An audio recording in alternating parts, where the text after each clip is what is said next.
மூசா கேட்கிறார், கடைசியாக சொர்க்கம் நுழையக்கூடியவனுடைய பாக்கியம் என்ன? அந்த அடியான் கடைசியாக வருவான்.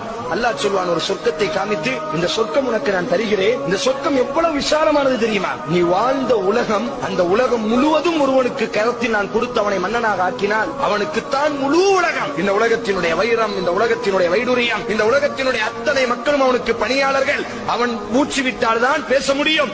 அவன் தான் இந்த உலகத்தினுடைய மன்னன் என்று இருந்தால் நீ ஏற்றுக்கொள்வாயா? அந்த மாதிரி இந்த சொர்க்க நான் உனக்கு தார, நீ போதுமா? உனக்கு ரப்பி போதும் யா அல்லாஹ், எனக்கு போதும் யா அல்லாஹ், இதுக்கு மேல எனக்கு எதுவுமே வேண்டாம், போதும், இது போதும்.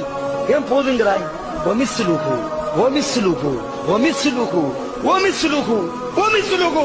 நீ வாழக்கூடிய அந்த உலகத்தை மாறி, அந்த உலகத்தை மாறி, அந்த உலகத்தை மாறி, அந்த உலகத்தை மாறி, அந்த உலகத்தை மாறி 5 மடங்கு நான் உனக்கு தாரேன். போதுமா? போதுமா?